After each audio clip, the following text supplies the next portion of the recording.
নমস্কার সমুদয় মানুষ।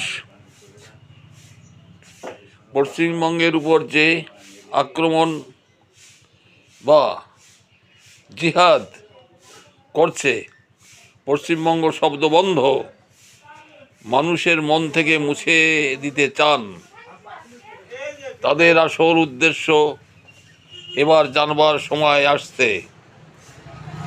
একদিকে অনুপ্রবেশকারী অবাঞ্ছিত মানুষ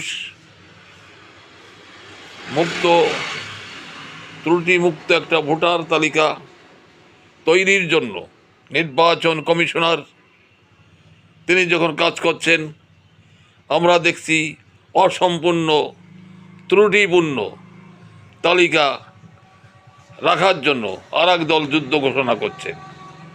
বিষয়টা কি ভুলে গেলে চলবে?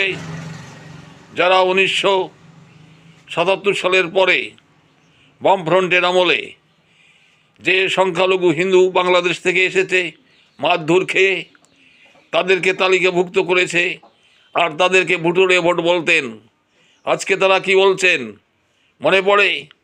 যারা সংসদে বসে অনুপ্রবেশ রোধ আইন করেছেন, সমস্ত বাঙালিদের দাগিয়ে দিয়েছেন, তারা আজকে বাঙালিদের দরদ দেখাচ্ছেন। বিষয়টা কি? এর পিছনে কি স্বার্থ আছে? নিজেদের মুখোশটা, নিজেদের মুখটা নিজেদের আয়নায় দেখুন। অভুক্ত অনাহার মানুষকে নিয়ে রাজনীতি করছেন।